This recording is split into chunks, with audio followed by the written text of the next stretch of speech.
For my grandchildren, Nathan, Clara, Abraham, Hannah, and those who may be yet to come, they will be fine caretakers of the future. Contents. Introduction. 1. What will it take to put you in this car today? 2. Game Theory 101. 3. Game Theory 102. 4. Bombs away. 5. Napkins for peace. Defining the question. 6. Engineering the future. 7. Fast forward the present. 8. How to predict the unpredictable. 9. Fun with the past. 10. Dare to be embarrassed. 11. The big sweep. The history of worms are Bali high, Bali low. Acknowledgements. Appendices. Afterward. Appendix to the revised edition. Notes. Introduction. King Leopold II, remembered today as Belgium's builder king, reigned from 1865 to 1909.1. A constitutional monarch who, like many of his contemporaries, longed for the bygone days of absolute power, he was nonetheless an unusually influential and activist king who helped make Belgians free, prosperous, and secure. Belgium's good works during Leopold's reign are almost uncountable. He oversaw the expansion of political freedom with the adoption of universal adult male suffrage in competitive elections, putting his country on a firm footing to become a modern democracy. On the economic front, he encouraged free trade policies that guided Belgium to remarkable growth. In Little Belgium, coal production, the engine of industry in 19th-century Europe, rose to such heights that it almost equaled that of France. Social policy too moved briskly ahead. Primary education became compulsory, and with the 1881 school law, girls were assured access to secondary education. 2. Moreover, Leopold's policies provided greater protection for women and children than was then the norm in most of Europe. Thanks to legislation passed in 1889, children under 12 could not be put to work, and after they turned 12 their workdays were limited to 12 hours, a radical departure from prevailing policy of the time. When the Belgian economy was racked by a major economic crisis in 1873, Leopold helped improve the lot of the poor with pro-labor reforms, including granting workers the right to strike, a right that was still hotly resisted in the United States half a century later. He promoted truly ambitious public works projects, including massive road and railway construction designed to reduce unemployment, promote urbanization, and increase business opportunities. He was way ahead of Franklin Delano Roosevelt and Barack Obama in recognizing how to stimulate employment and economic prosperity by building up infrastructure. Leopold was a great reformer at home, a founder of Belgium's long years of peace and plenty. But then there was the Congo.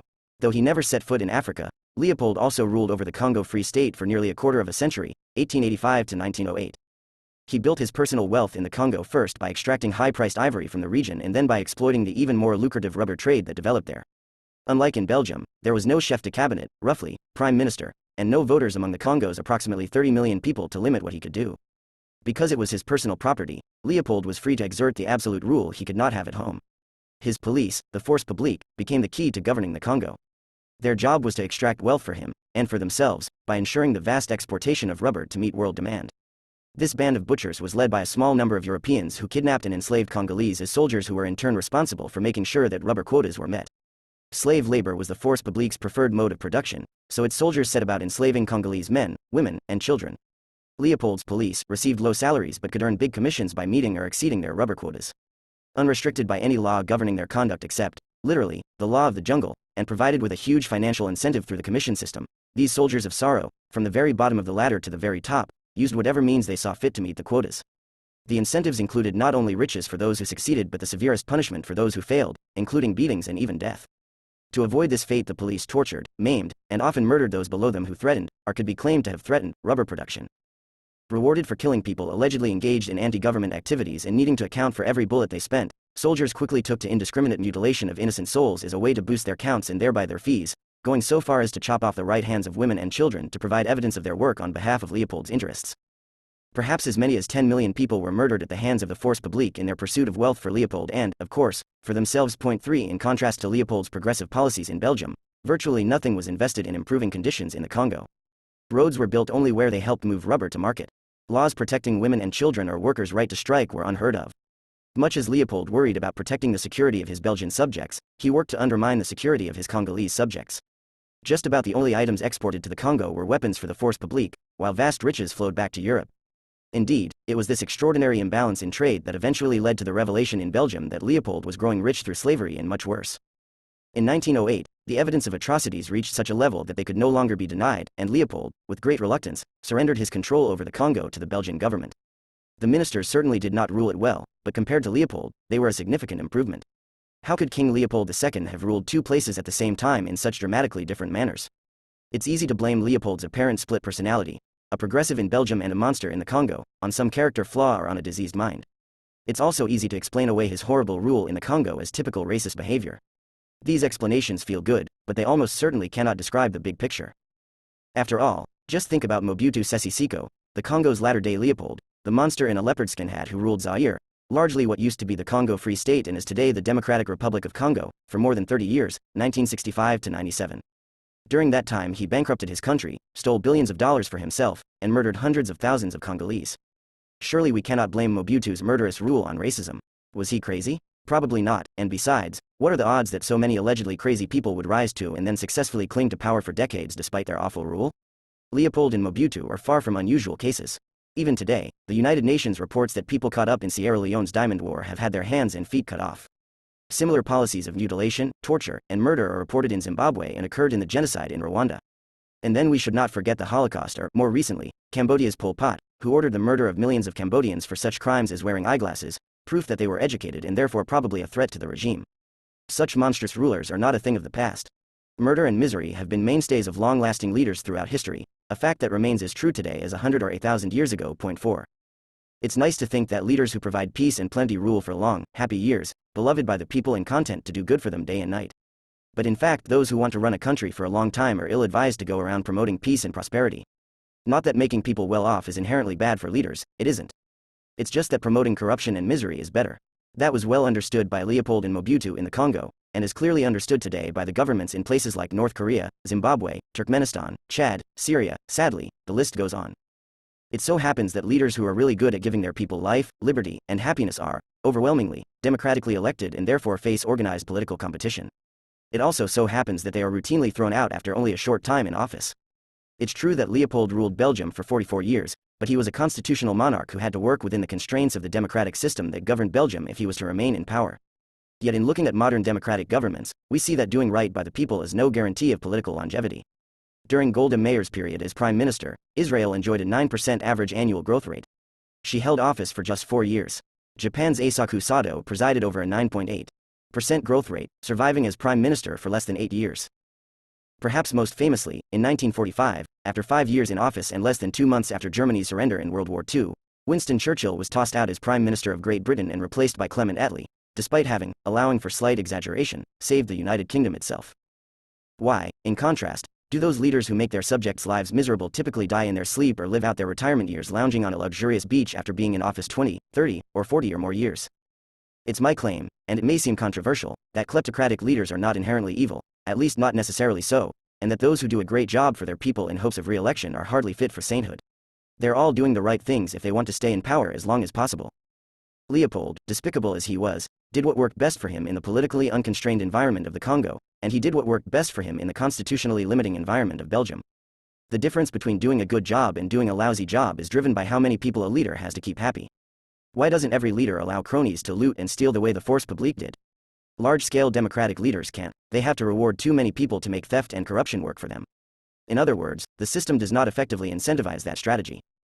Virtually all long-lasting, read authoritarian, leaders, however, really depend only on a very small number of generals, senior civil servants, and their own families for support. Because they rely on so few people to keep them in power, they can afford to bribe them handsomely. With such big paydays, those cronies aren't going to risk losing their privileges. They'll do whatever it takes to keep the boss in power. They will oppress their fellow citizens, they'll silence a free press and punish protesters. They will torture, maim, and murder to protect the incumbent as long as the incumbent delivers enough goodies to them. The rub is that even when crony-dependent leaders want to do good deeds, they dare not pay for them with money promised to their essential supporters. Taking money from their cronies' pockets is a sure way to get overthrown. Spend too much on helping the people, and the cronies will find someone new to take over the top spot, someone who will pay them reliably instead of dissipating money on the masses. Point 5. Like autocrats, elected officials are held accountable by people who want to know, what have you done for me lately? Except, for elected leaders, there are millions of such potential backers, or detractors, if not made happy, as opposed to hundreds. Democratic leaders have to act as if they care about the masses. Their campaigns are always an arms race in policy ideas. Which candidate has, or appears to have, the best ideas about healthcare, about taxes, about national security, about education, and on and on. When a seemingly fit democratic leader is thrown out of office, it's generally because his or her opponent is perceived to be just a little bit better, a remarkably positive condition, particularly when the alternatives are considered. So the explanation for Leopold the Builder King and Leopold the Monster has begun to fall into place. When rulers need the support of many, as was Leopold's situation in Belgium, the best way to rule is by creating good policies. When leaders rely only on a few to stay in control, as was the case for Leopold in the Congo, their best bet is to make the few fat and happy, even if that means making everyone else miserable. But let's take this a step further. Leopold, Mobutu Sese Seko, and Golda Meir were all powerful leaders, but to state a most obvious but important fact, they were all people, too, and no different from the rest of us.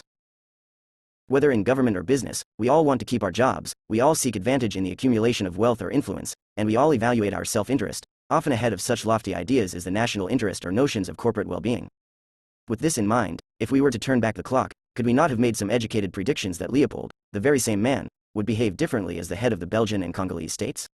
Could we not have surmised that Mobutu Sese Seko would rule in the fashion that he did?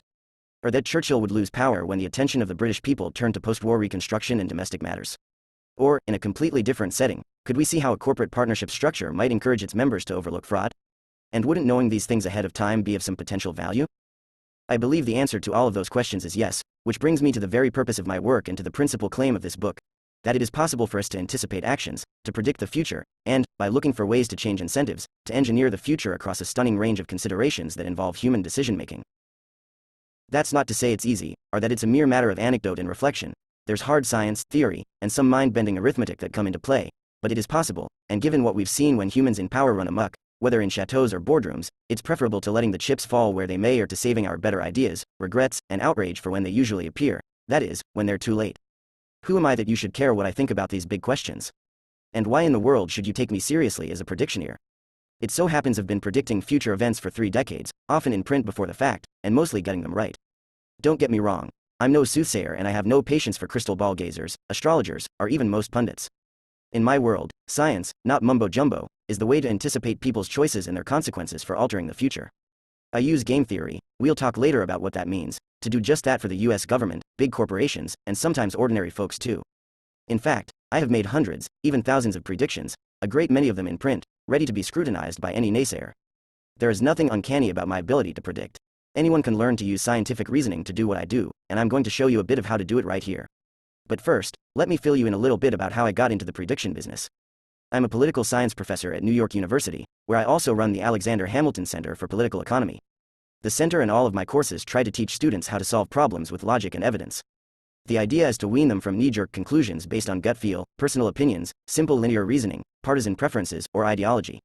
My colleagues at NYU and I are interested in training students to know how to address problems before they go out into the world. We don't want them shaking things up without much insight into whether they're helping to make matters better or worse. Besides being a professor at NYU, I wear 2 other hats. I'm a senior fellow at the Hoover Institution at Stanford University. There my job is to think about finding solutions to policy problems. That side of my research is about putting the ideas I teach at NYU to good use by writing op-ed columns, articles, and books, some very technical and some, like this one, designed to spread the word. My third hat is as a partner in a small consulting company, Mesquita and Roundel, LLC. M&R, as we call it, also uses some of the game theory models I've designed to advise people in the national security community and also in the private sector. I didn't set out to wear these 3 hats. The opportunity initially fell into my lap back in 1979 when an official at the State Department called me to ask my opinion about a government crisis in India. He wanted to know who was likely to be the next prime minister. At the time I was a professor of political science at the University of Rochester, where the application of game theory to political questions originated, and I had written my PhD thesis at the University of Michigan about winning and losing strategies among India's opposition parties. So the State Department official was asking me to be a pundit, to use my expert knowledge to speculate about the next Indian government. It happened that I was on a Guggenheim Fellowship at the time, working on a book about war. I had just designed a mathematical model for that project, as well as a little computer program to make calculations that were important for solving that model. The computer program provided a way to simulate decision-making under stressful circumstances such as sometimes lead to war.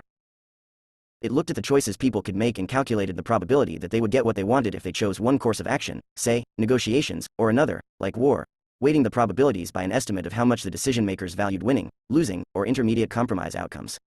Of course, it also recognized that they had to work out how others might respond to the choices they made. Like every model, it needed data. The State Department's phone call about India came in just as I was trying to figure out where to get data to feed into my war and peace model. The timing was perfect. The phone call got me thinking that maybe war and peace decisions really aren't that different from everyday political confrontations. Sure, the stakes are higher, people get killed in wars, but then any politician seeking high office or about to lose high office sees the personal political stakes as pretty darn high. Probably all of us make similar calculations about how to advance our own well-being in any complex situation involving big risks and potentially big rewards, whether that involves politics, business, or daily life. The State Department was pressing me for an answer and I wanted to help them. I also wanted to see how well my new model worked. I decided to find out whether the model could really be a useful tool to sort out the political infighting in India. Linking that model to Indian politics was a huge aha moment for me, one that would change the rest of my life. I grabbed a yellow pad and picked my own brain, putting together the information the model needed. I wrote down a list of everyone I thought would try to influence the selection of India's next government.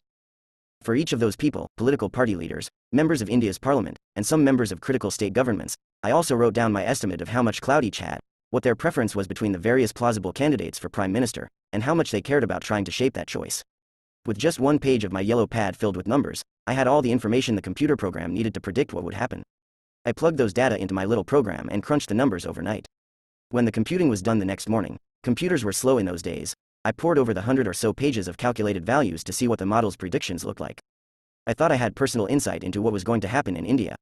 My pundit knowledge had led me to believe that a man named Jagjivan Ram would be the next prime minister. He was a popular and prominent politician who was better liked than his main rivals for the prime minister's job.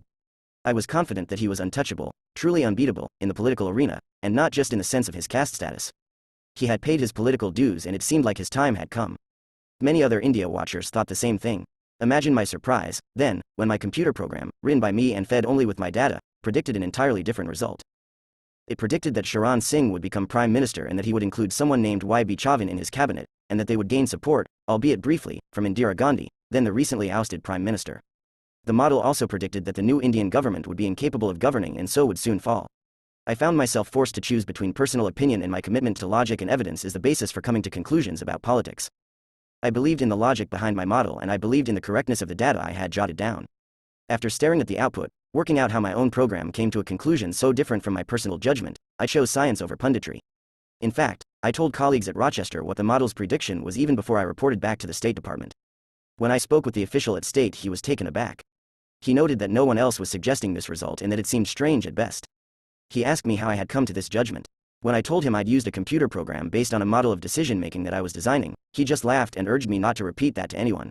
A few weeks later, Charan Singh became the prime minister with Y.B. Chavan as his deputy prime minister, with support from Indira Gandhi. And a few months after that, Charan Singh's government unraveled, Indira Gandhi withdrew her support, and a new election was called, just as the computer-generated forecast had indicated. This got me pretty excited. Here was a case where my personal judgment had been wrong, and yet my knowledge was the only source of information the computer model had. The model came up with the right answer and I didn't. Clearly there were at least two possibilities. I was just lucky, or I was onto something. Luck is great, but I'm not a great believer in luck alone as an explanation for results. Sure, rare events happen, rarely. I set out to push my model by testing it against lots of cases, hoping to learn whether it really worked. I applied it to prospective leadership changes in the Soviet Union, to questions of economic reform in Mexico and Brazil, and to budgetary decisions in Italy, that is, to wide-ranging questions about politics and economics. The model worked really well on these cases, so well, in fact, that it attracted the attention of people in the government who heard me present some of the analyses at academic conferences. Eventually this led to a grant from the Defense Advanced Research Projects Agency, DARPA, a research arm of the Department of Defense, and the sponsors of research that fostered the development of the Internet long before Al Gore invented it. They gave me 17 issues to examine, and as it happened, the model, by then somewhat more sophisticated, got all 17 right. Government analysts who provided the data the model needed, we'll talk more about that later, didn't do nearly as well.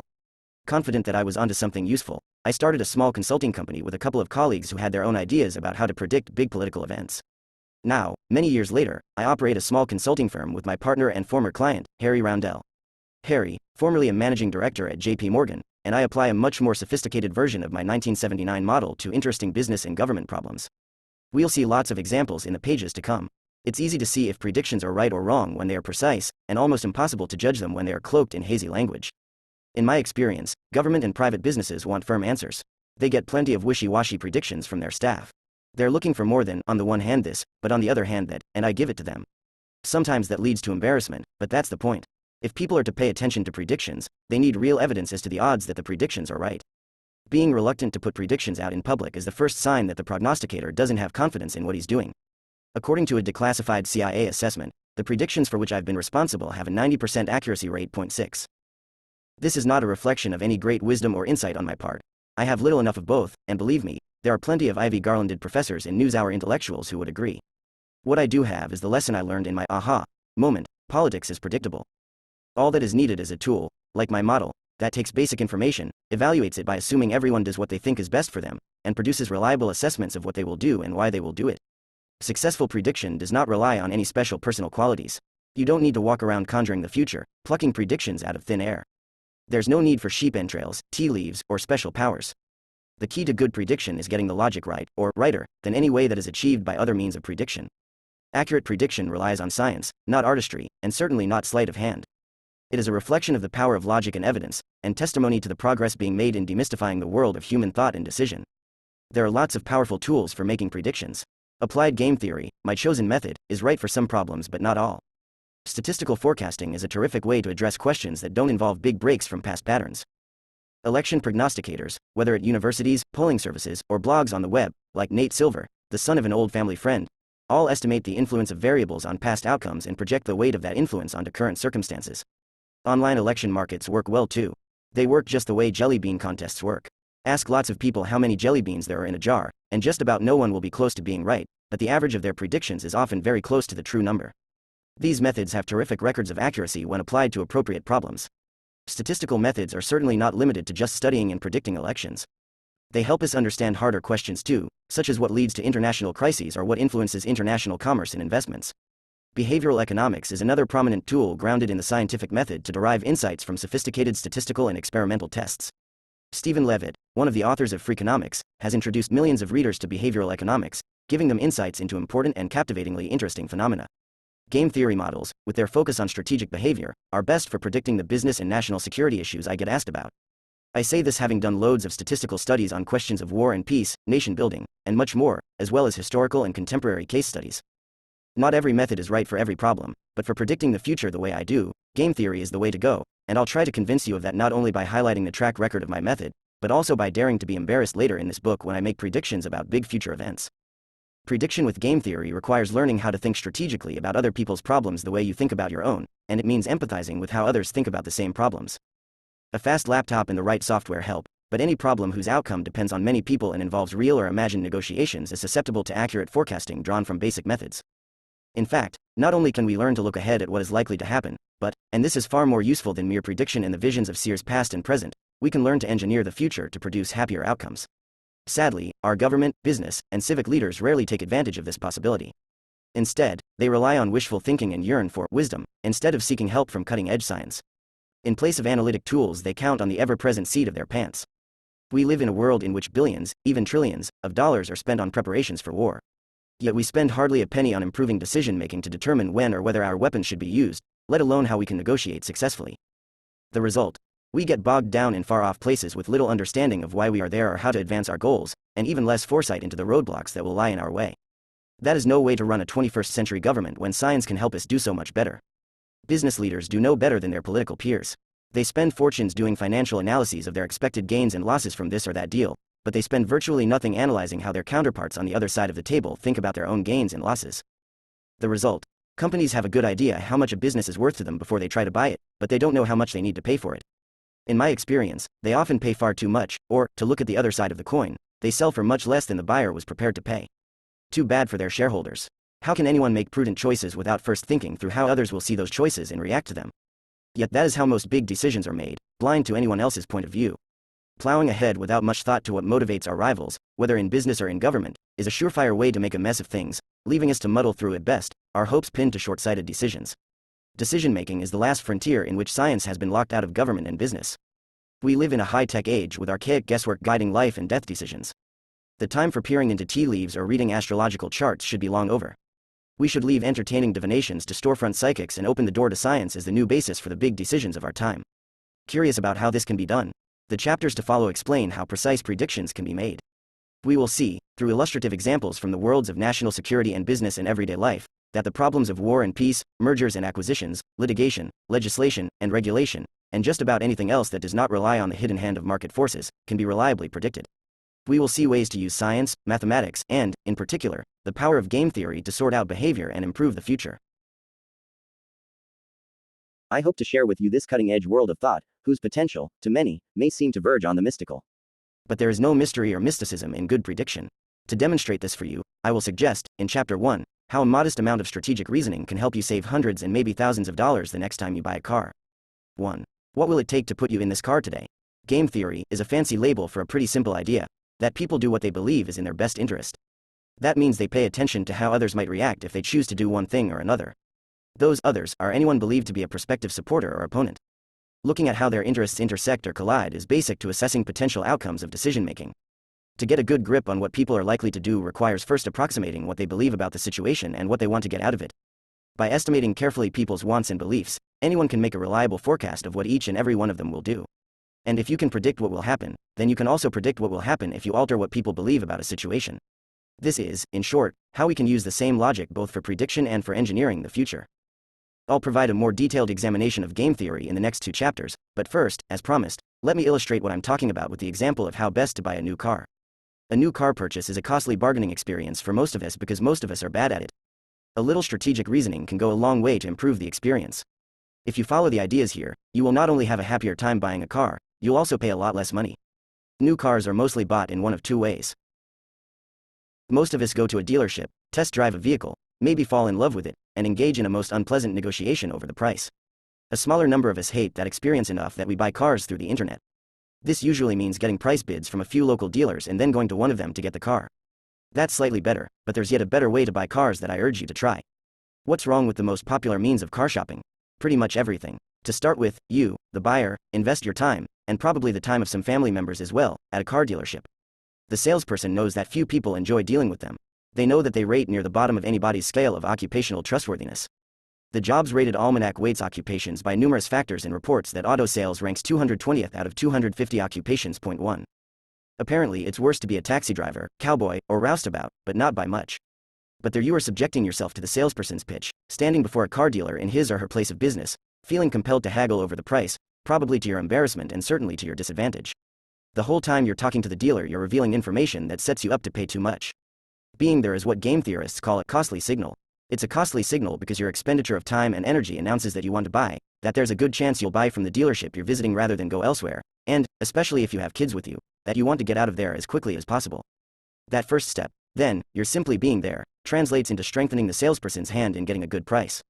They believe you're ready to buy, and you've done precious little to dissuade them. Score 1 for the dealer, none for you. Now as it happens, costly signals are usually good things for you. They show you're serious about what you are saying and doing. That can give you credibility, as we will see in later chapters. Unfortunately, costly signals can have just the opposite effect when you're a shopper. They announce your eagerness to buy, and that makes it tough to get a good deal. The situation was bad enough when you walked in the dealership door, but it only gets worse once a conversation begins. Although you've probably done homework online and know something about the invoice price of the car you want, there's a great deal you don't know that the dealer does know. When you say you want a gray car, or a blue one, or yellow, you don't know whether you've picked the hottest color in the greatest demand or a color that hardly anyone wants. You may not even know that there can be a price difference of many hundreds of dollars between choosing, say, red or yellow because the dealer treats that choice just the way options are treated, as one more place to pile on costs. You don't know enough about the local supply and demand to have a good retort when Pat, the salesperson, tells you the vehicle you want is in short supply. Translation: the invoice price on the internet? Forget it, that's not going to happen for the car you want. Score another point for the dealer, and still none for you. As anyone who's ever bought a new car knows, Pat will almost certainly ask you, what will it take to put you in this car today? Now you're cornered. If you name a really low price, Pat, who has been playing up to you, looks hurt or loses interest, or maybe even becomes just a little rude. Control of the discussion is now fully out of your hands. You feel bad about the lowball offer, you want to establish your good faith, and so you come back with a number close to what you're actually prepared to pay because you want to keep the conversation going. So Pat has gotten you to put a credible price on the table. Now, after praising the offer, Pat announces that this is a price that can be taken to the sales manager for approval. This is when the price gets jacked up a little bit more to close the deal. Rather than worrying about what the sales manager will say as you sit at Pat's desk, sipping dishwater thin coffee from a paper cup, ask yourself, is it possible that Pat does not know the vehicle's price? Hard to believe, since that's what Pat does all day, sell cars. You have now given Pat almost all the important information that was in your hands. Meanwhile, you have learned very little about the true state of the market. You may believe that Pat is working on your behalf with the sales manager, telling the manager what a good customer you are and how nice your family is. My guess is that they talk about last night's football game or how lousy that coffee is, and then Pat emerges with a price. After some haggling over minor details, hands are shaken and a deal is struck. You feel efficacious. You got a good price that you will boast about to your friends. Pat assures you that this is so, and maybe it is, but then the nature of any sale is that the buyer and the seller are both happy with the price, otherwise there's no deal. You really do not know that you've gotten the best price for the car, just as the salesperson does not know that you paid the most you were prepared to pay. But Pat controlled the agenda, revealed little, and worked your price up. That is one more point for the dealer and maybe, just maybe, one for you too. The winner. The dealer by at least 3 or 4 to 1. Now, the internet can work much better.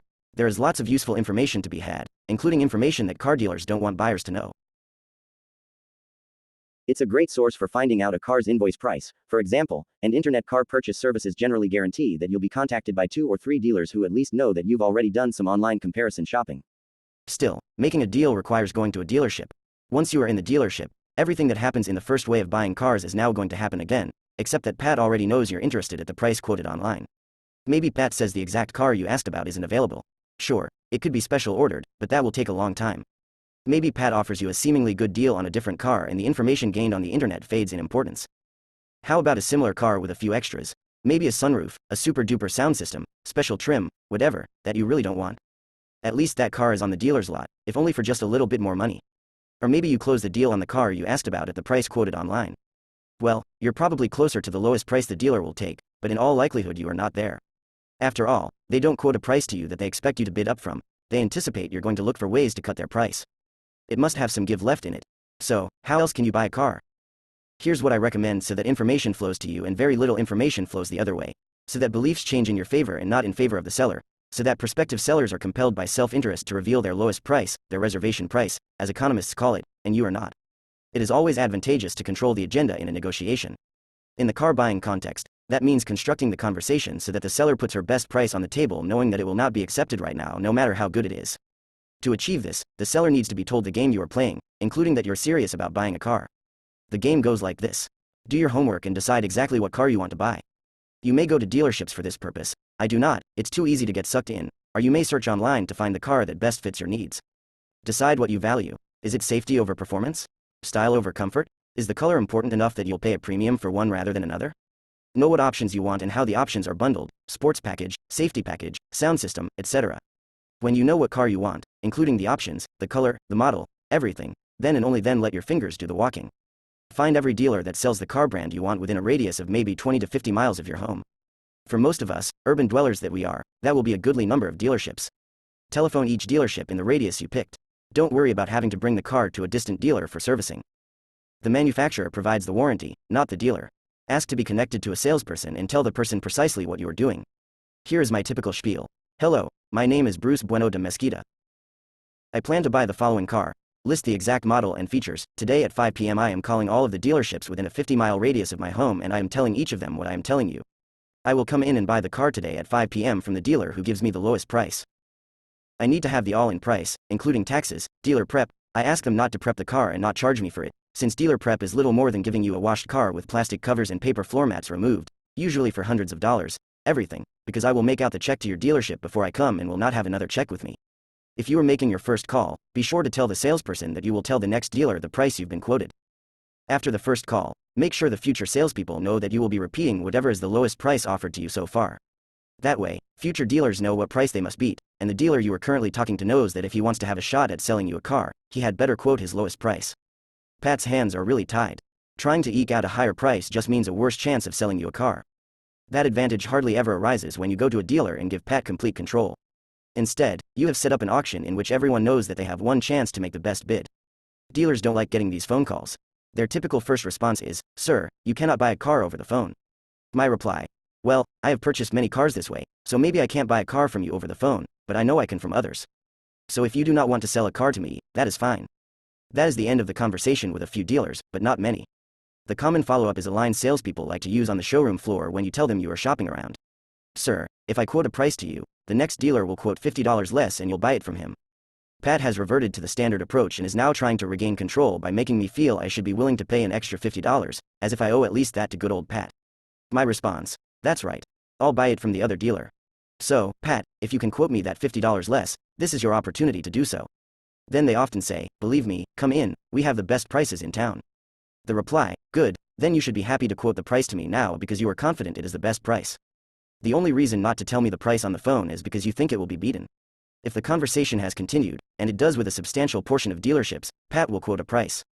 I arrive at the lowest priced dealer, check in hand, just before 5 p.m. to close the deal. If there is any change in the terms I leave immediately and go to the second best offer, and so forth. I have only once had to pay the second best price quoted to me. I have found that the quoted prices vary tremendously from dealer to dealer, literally by thousands of dollars. I have personally purchased Toyotas, Hondas, and a Volkswagen this way. Some of my students at NYU have taken up this method and bought cars this way too. It's a nice little payback for their huge tuition bill. They and I have always beaten the price quoted on the internet with this method. I even purchased a car for my daughter this way when I was 3,000 miles from the dealership. She was going in at 5 p.m. The price was so good that it was $1,200 less than the same dealership quoted to me for the same car on the internet. How do I know it was the same car? I mean really the same car. The price was so good that I asked the salesperson for the VIN, that is, the vehicle identification number, and he gave it to me. Why does this method work? Game theory is about strategizing in your dealings with other people. Part of strategizing involves realizing that the other person is doing the same. Pat, the salesperson, is thinking about what to say to get a better price from you. You have to think through different ways to respond to Pat's arguments. The central concern is to anticipate how Pat is likely to reply to you if you say a really high price, a really low price, a moderate price, or, as I recommend, no price at all. Let Pat put the price on the table knowing that lots of other dealers will be given the same opportunity and that you have no intention of keeping Pat's offer a secret. When Pat is asked for the dealership's best price, Pat knows that this is the one and only chance they will have to sell you a car. Salespeople want you to feel good about them. They want you to feel you are letting them down if you hold out for that last $50 or if you question their sincerity. They believe this will weaken your resolve. Please remember, these are the people who invented dealer prep. They just want the best price they can get. They have no plans to be your friend. The telephone approach solves all of these problems. On the telephone, body language is eliminated from the equation and you, not the seller, are in control of the conversation. Point 2. You have set the sequence of moves and defined the game. They know that you will speak to enough dealers that anyone who is on the cusp of a manufacturer's incentive, for instance, will give you a really good price. They reveal information to you however they reply. The fact that some of them leave the conversation early is a good thing, it saves you time. You have not lost an opportunity. They know their market, that is part of their business. You have given them an incentive to be truthful. They are better off for it, and most assuredly so are you. When you buy a car this way, that day at 5 p.m. you make a deal that is as close to the seller's minimum price as you can ever hope to get.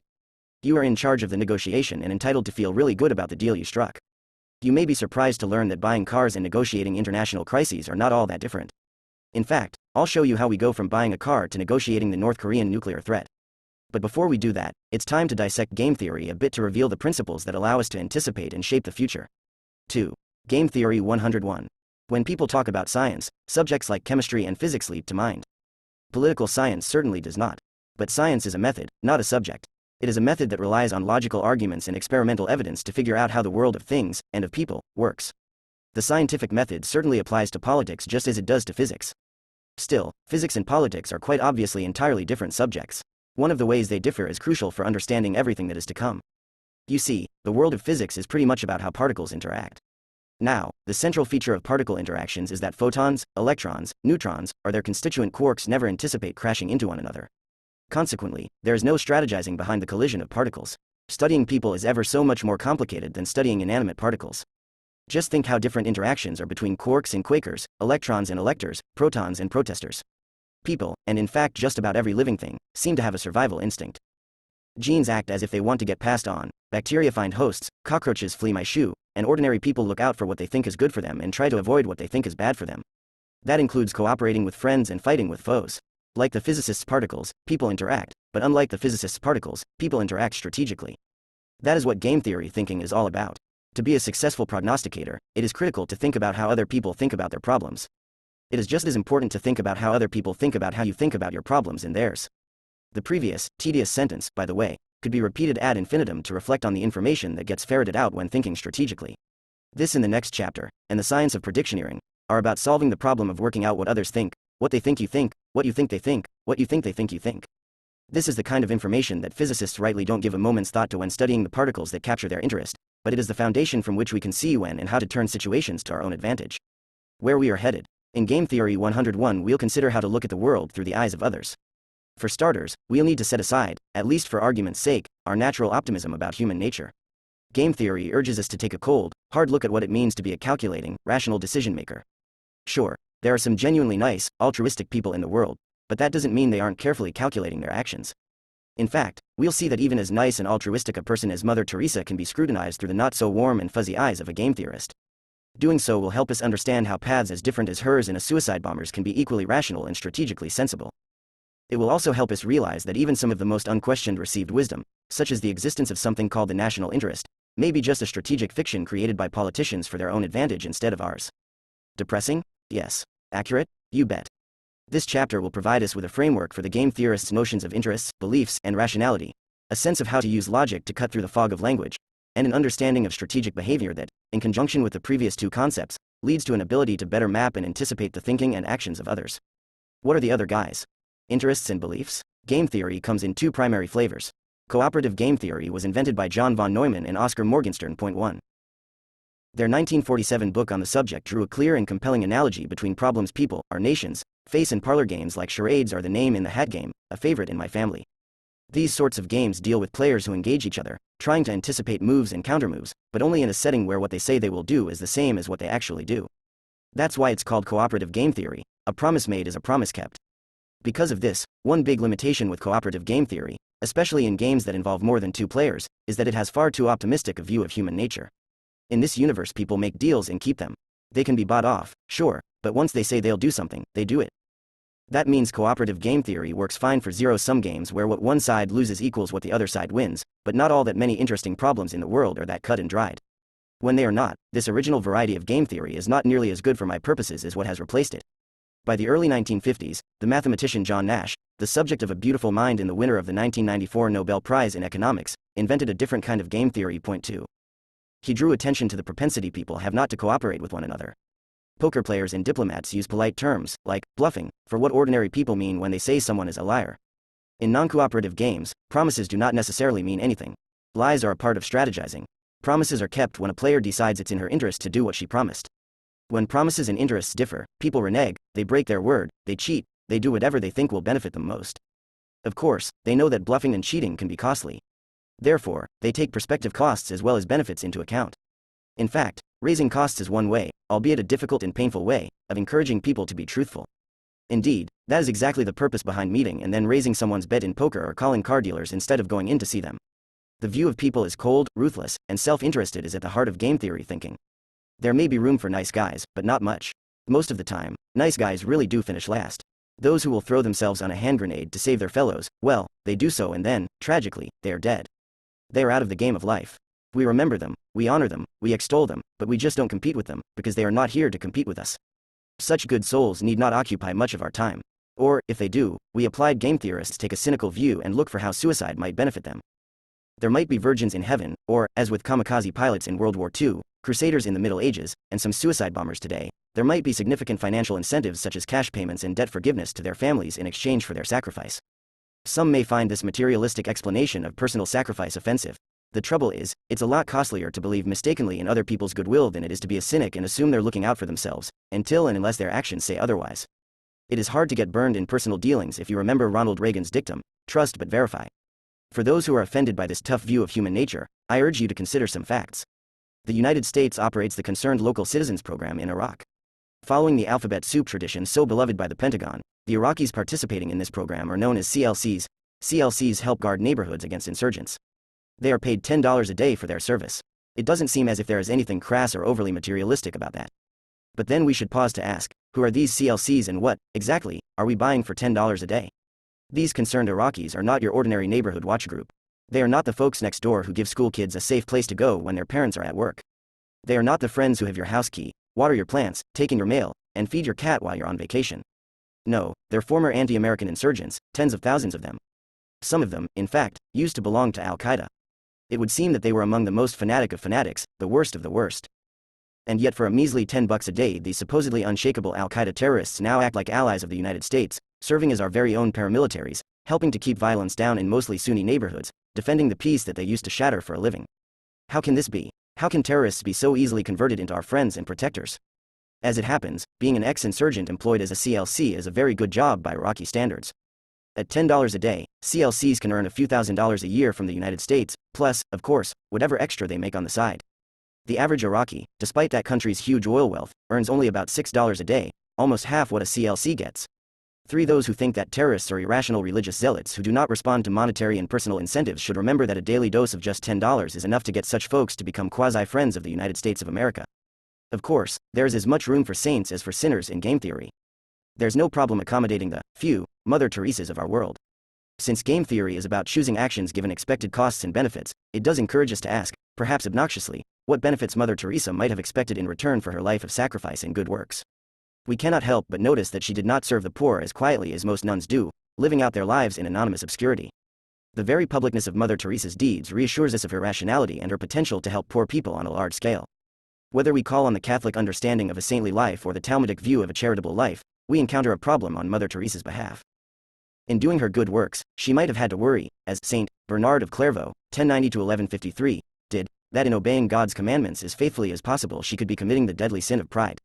Maybe she thought herself better than others, more deserving of heaven, even worthy of sainthood, exactly because of her personal sacrifice and good works.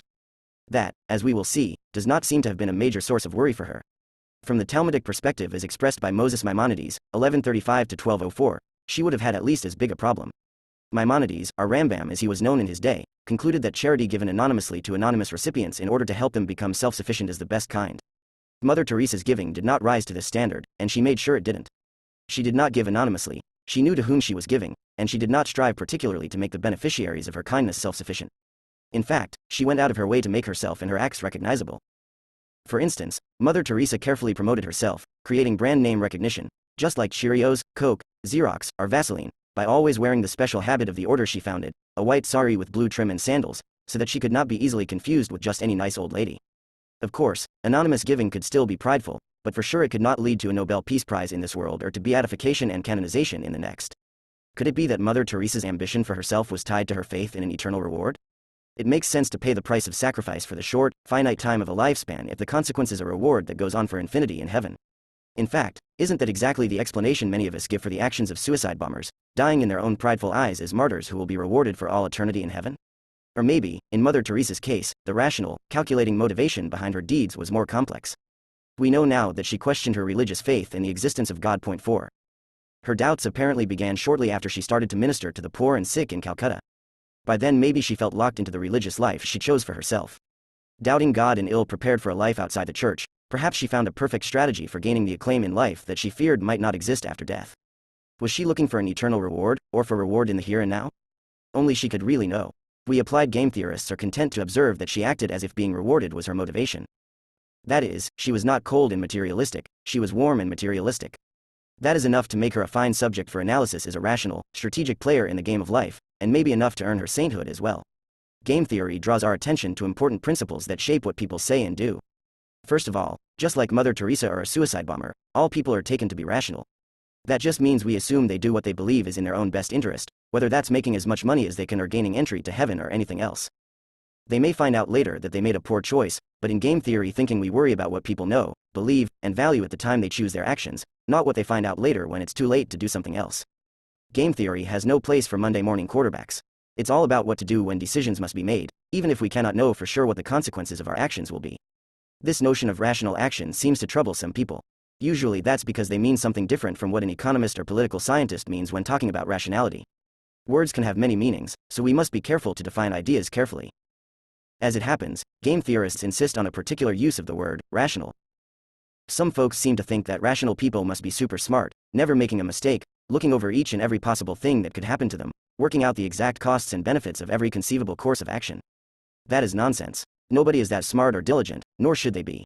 Actually, checking out every possible course of action, working out everything that possibly could arise, is almost never rational, at least not as the term is used in my world.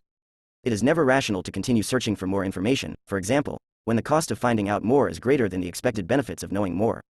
Rational people know when to stop searching, when enough is enough. I try to impart this message to my students. When they tell me they want to make their term papers as good as possible, I plead with them not to.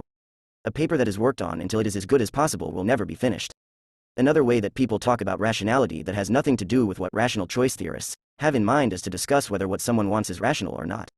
Distasteful as the fact may be, people with crazy ideas can be perfectly rational. Rationality is about choosing actions that are consistent with advancing personal interests, whatever those interests may be. It has nothing to do with whether you or I think what someone wants is a good idea, shows good taste or judgment, or even makes sense to want. I certainly think what Adolf Hitler said he wanted and what he did to advance his heinous goals were evil, but I am reluctant to let him off the hook with an insanity plea by saying he was not rational. His actions were rational given his evil aims, and therefore it was perfectly right and proper to hold him and his henchmen accountable.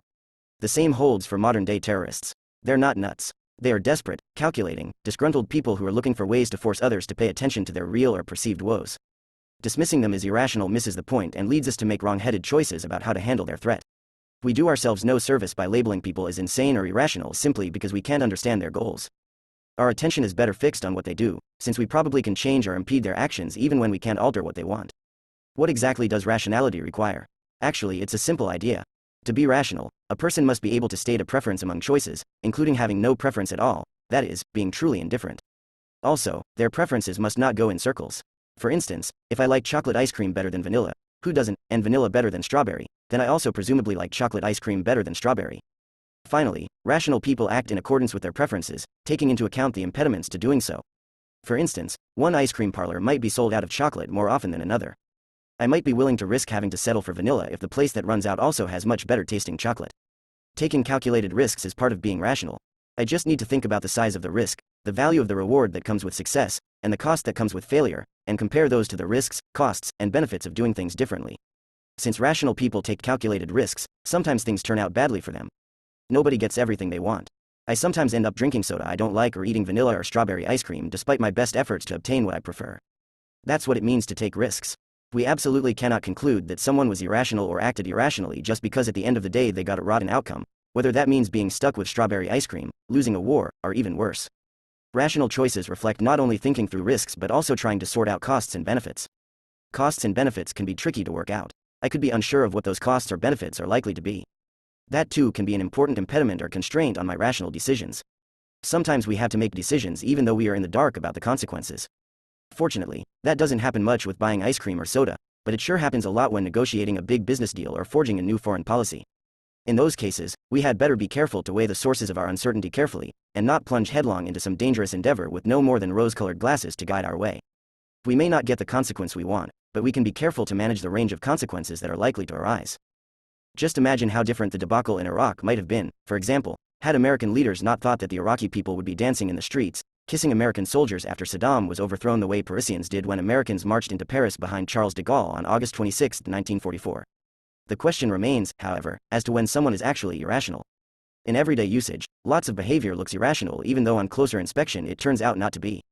Sometimes critics point to behavior like leaving tips in restaurants, giving gifts to friends, or, sorry, I don't mean to be gross, flushing the toilet in public places like airports or museums as irrational acts.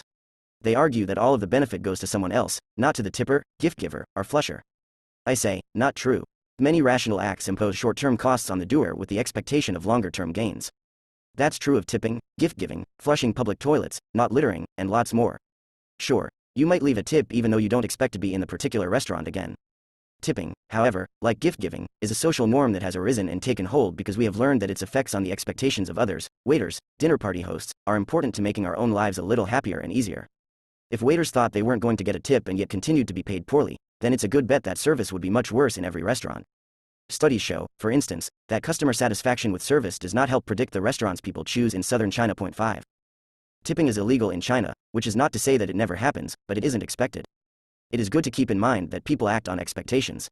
It seems that the quality of service doesn't vary much between restaurants in southern China, because the service ethic just isn't guided by anticipated rewards for good service. Take away the expectation of tips, and the waitstaff is motivated by something other than the customer's interests in the waiter's rewards for satisfying those interests.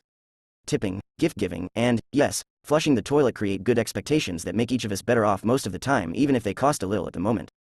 Sure, we could free ride on the good acts of others, save a little money or the little bit of effort it takes to flush a toilet or throw litter in the garbage can instead of on the street, but most of us would feel bad about ourselves if we did that. The urge to feel good about ourselves, not to take the risk of offending others and not to bear the cost of their reaction, is sufficient to induce us to behave in a socially appropriate way. For the few misanthropes who prefer to save the money that a tip or a gift costs or the effort that flushing a toilet costs, well, they are behaving rationally too.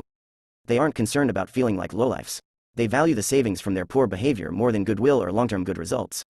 That's why there really is no accounting for taste.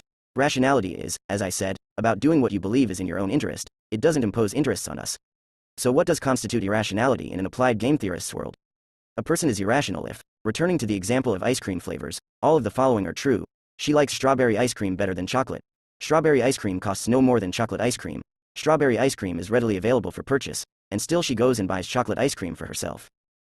In such a case, I might wonder whether she had eaten so much strawberry ice cream recently that she wanted to change, a preference for variety over constancy, adding another dimension to the things preferred that was not included on my list, or something like that, that if those sorts of considerations are absent, then a strawberry lover is expected to eat strawberry ice cream when everything else is equal.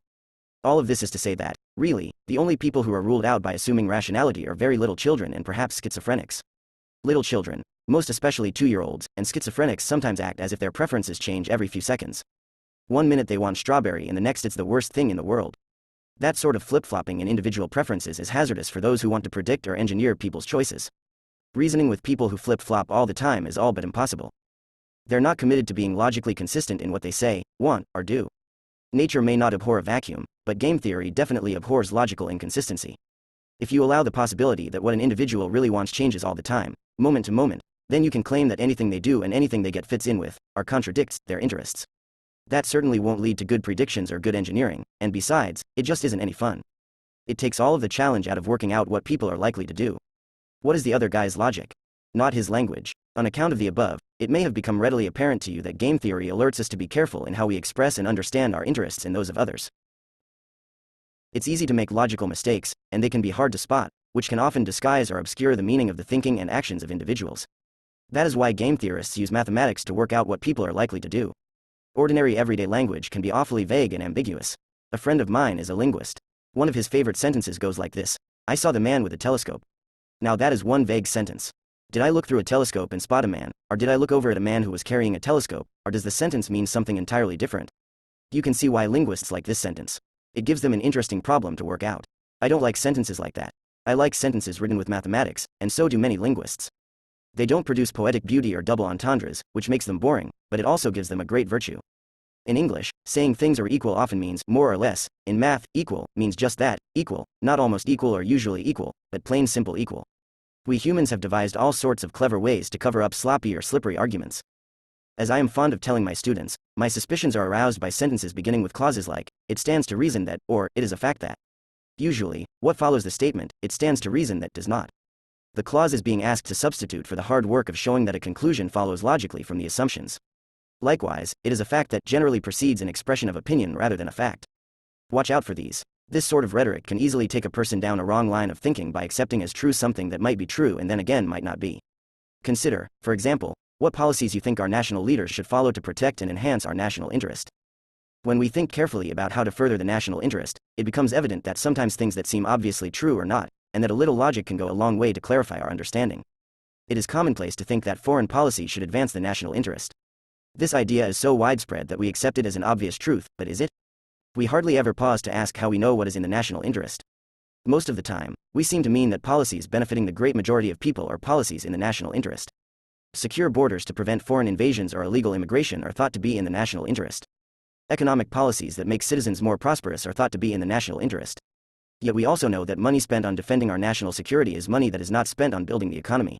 There is a trade-off between the two.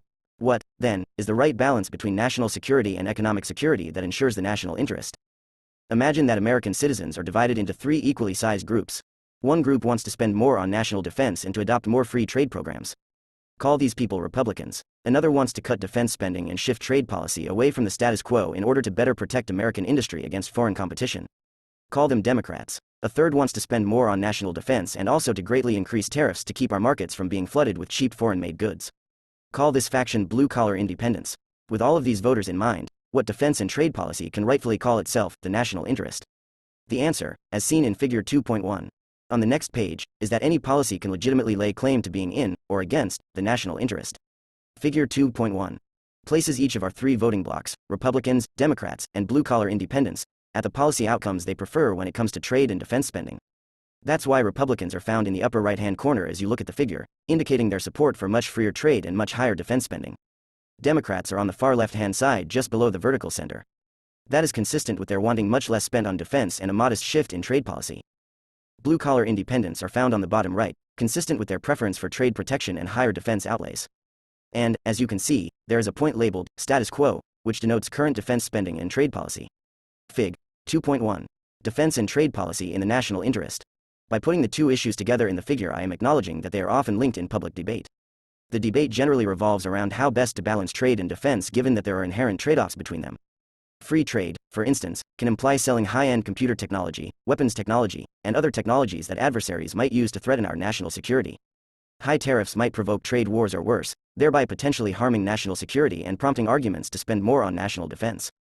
I assume that everyone prefers policies closer to their favored position. That's where the black dots associated with the Republicans, Democrats, and Independents are positioned, to policies that are farther away. For example, blue-collar independents would vote to change the status quo on defense and trade if they had the chance to choose a mix on these issues that was closer to the black dot associated with them, that is, closer to what they want. To show the range of policy combinations that the blue-collar independents like better than the status quo, I drew a circle, showing only a part of it, whose center is their most desired policy combination and whose perimeter just passes through the status quo policy. Point 6. Anything inside the arc whose center is what blue-collar independents most want is better for them than the prevailing approach to defense spending and trade. The same is true for the points inside the arcs centered on the Republicans and the Democrats that pass through the status quo. By drawing these circles around each player's preferred policy mix, we learn something important. We see that these circles overlap. The areas of overlap show us policy combinations that improve on the status quo for a coalition of 2 of the 3 players. For instance, the lined oblong area tilting toward the upper left of the figure depicts policies that improve the well-being of Democrats and Republicans, a bipartisan foreign policy opposed by independent blue-collar workers. The gray petal-shaped area improves the interests of Democrats and blue-collar independents, at the expense of Republicans, and the bricked-over area provides a mix of trade and defense spending that benefit the Republicans and blue-collar independents, to the chagrin of Democrats. Because we assumed that each of the 3 voting blocks is equal in size, each overlapping area identifies defense and trade policies that command the support of 2/3 of the electorate. Here's the rub, then, when it comes to talking about the national interest. One coalition wants more free trade and less defense spending. Another wants less free trade and less defense spending. The third wants less free trade and more defense spending. So, we can assemble a 2/3 majority for more defense spending and also for less. We can find a 2/3 coalition for more free trade or for higher tariffs or, in the politically charged rhetoric of trade debate, for more fair trade. In fact, there are loads of ways to allocate effort between defense spending and trade policy to make better off whichever coalition forms. Point 7. What, then, is the national interest? We might have to conclude that except under the direst circumstances there is no such thing as the national interest, even if the term refers to what a large majority favors. That is surprising, perhaps, but it follows logically from the idea that people will align themselves behind policies that are closer to what they want against policies that are farther from what they advocate. It just happens that any time there are trade-offs between alternative ways to spend money or to exert influence, there are likely to be many different spending or influence combinations that beat the prevailing view. None can be said to be a truer reflection of the national interest than another. That reflection is in the eyes of the beholder, not in some objective assessment of national well-being. So much for the venerable notion that our leaders pursue the national interest, or, for that matter, that business executives single-mindedly foster shareholder value.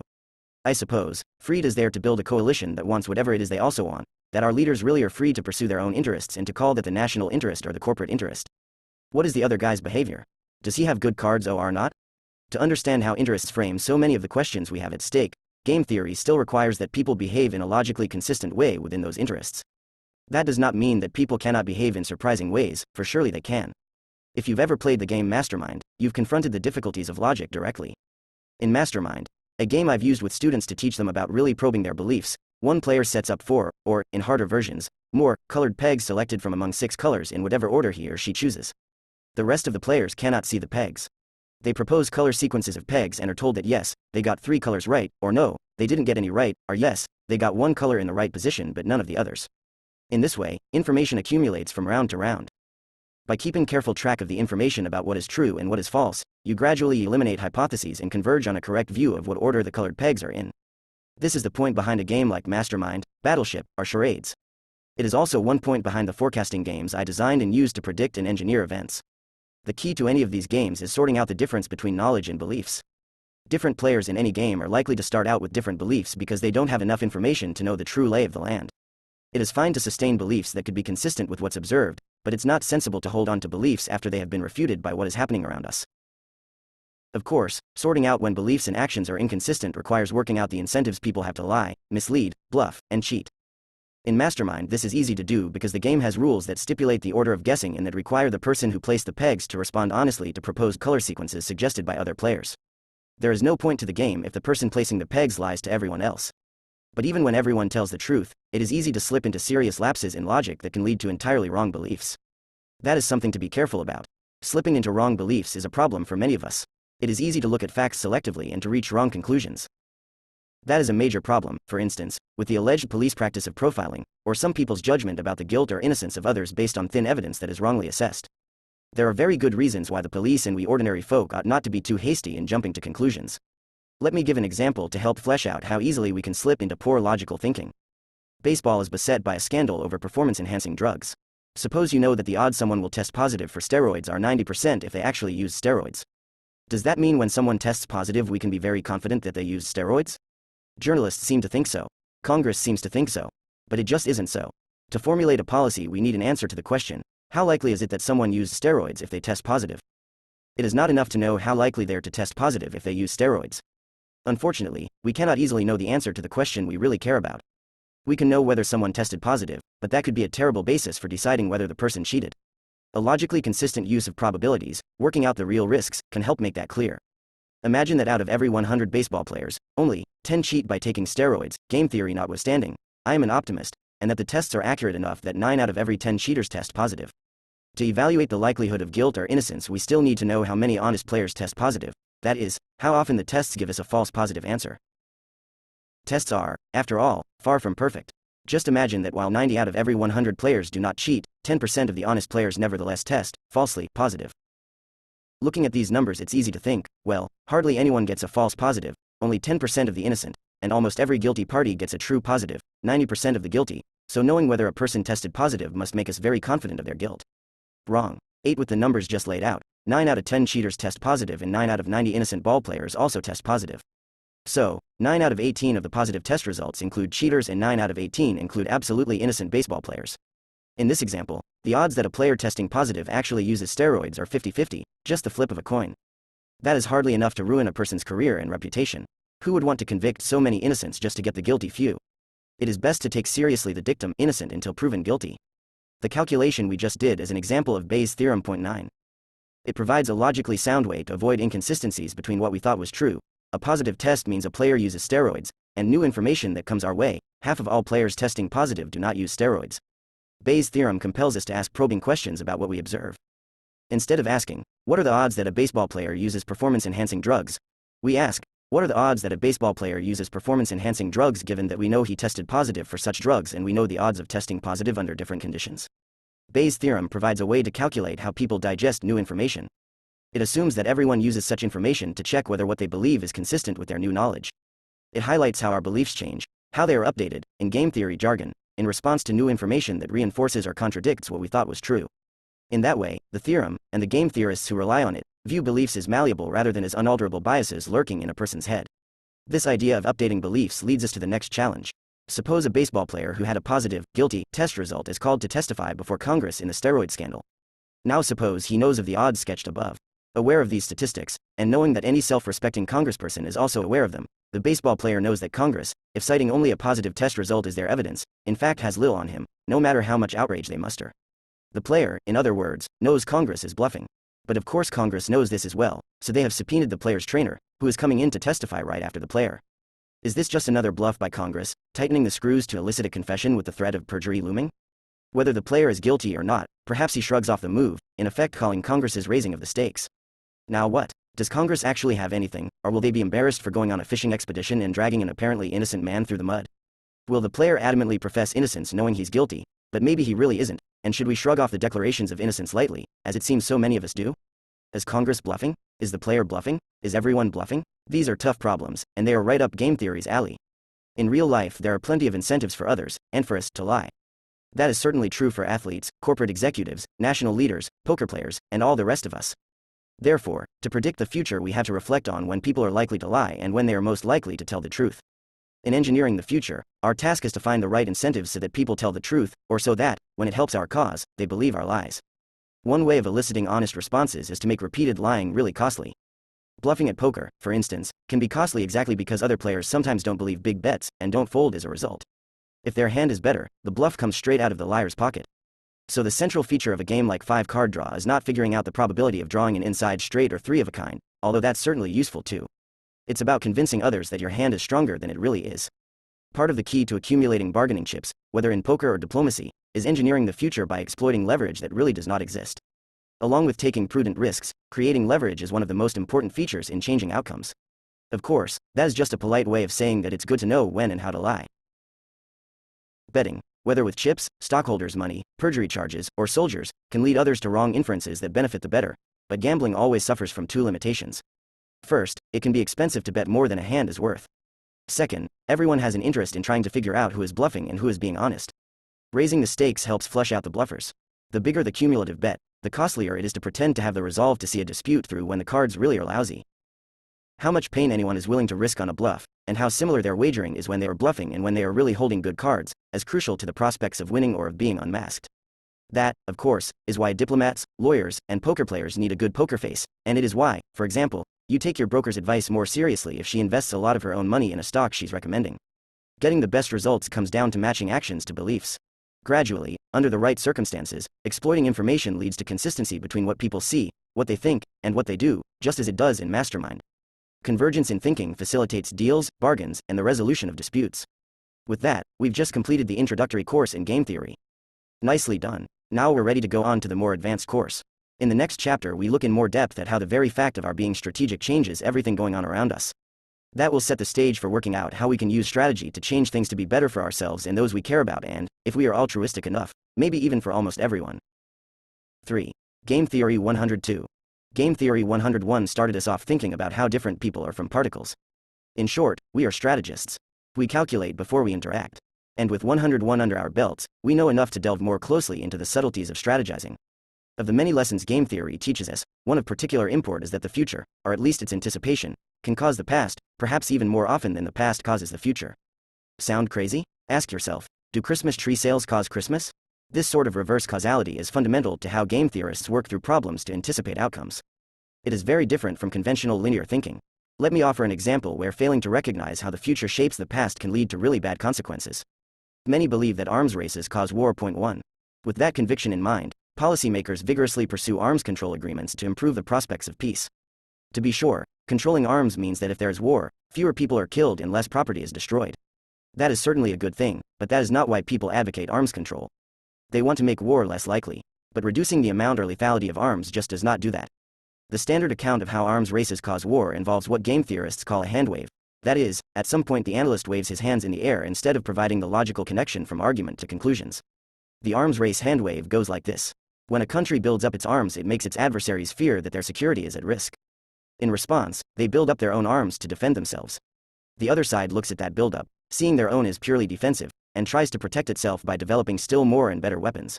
Eventually, the arms race produces a massive overcapacity to kill and destroy. Remember how many times over the US and Soviet nuclear arsenals could destroy the world. So, as the level of arms, 10,000 nuclear-tipped missiles, for instance, grows out of proportion to the threat, things spiral out of control. That's the hand wave. Why do things spiral out of control? And war starts. Wait a moment, let's slow down and think about that. The argument boils down to claiming that when the costs of war get to be really big, arms are out of proportion to the threat, war becomes more likely. That's really odd. Common sense and basic economics teach us that when the cost of anything goes up, we generally buy less, not more. Why should that be any less true of war?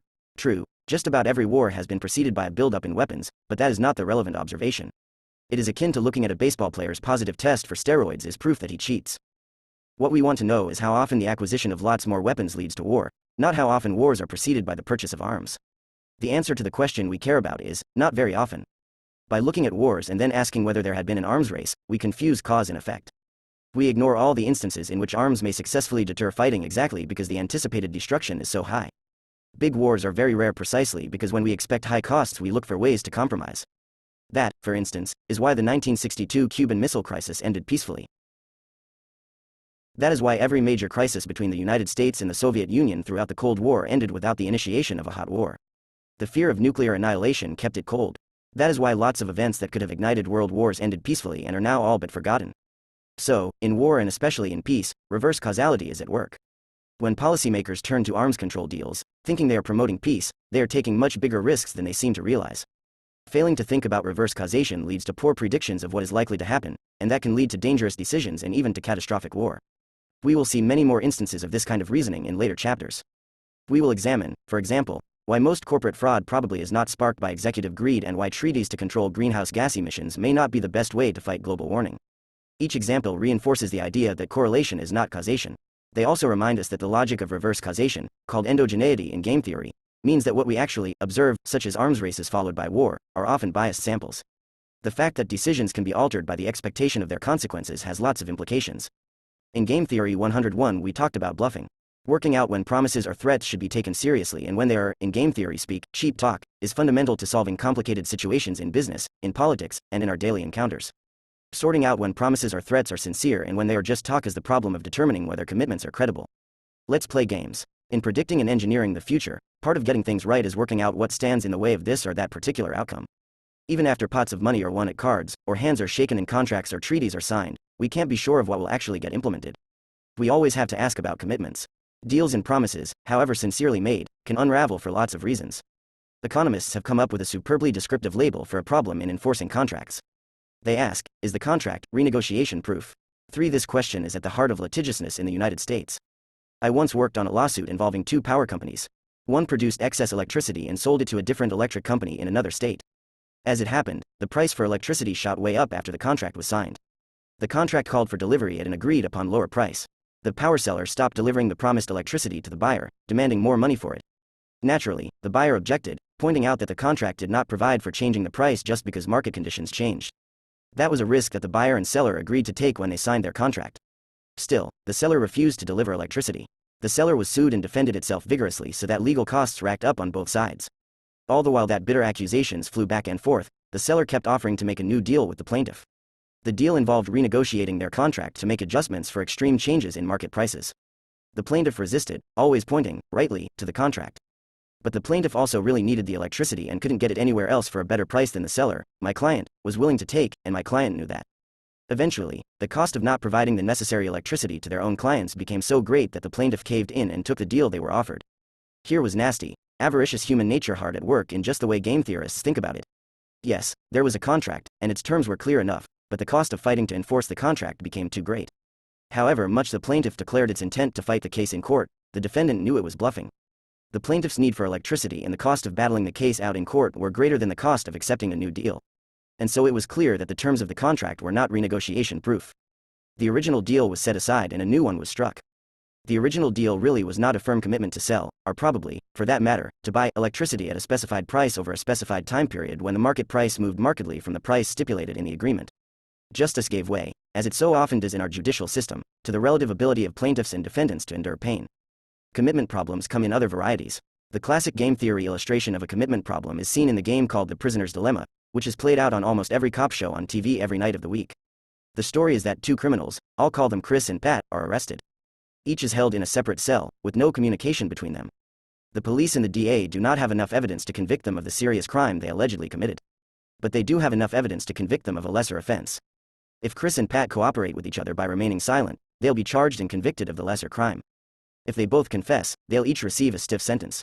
However, if one confesses and the other does not, then the one who confesses, ratting out the other, will get off with time served, and the other will be put away for life without a chance for parole. It is possible, maybe even likely, that Chris and Pat, our two crooks, made a deal beforehand, promising to remain silent if they are caught. The problem is that their promise to each other is not credible because it's always in their interest, if the game is not going to be repeated an indefinite number of times, to renege, talking a blue streak to make a deal with the prosecutor. Here's how it works. The prisoner's dilemma. Pat's choice is right pointing arrow. Chris's choices.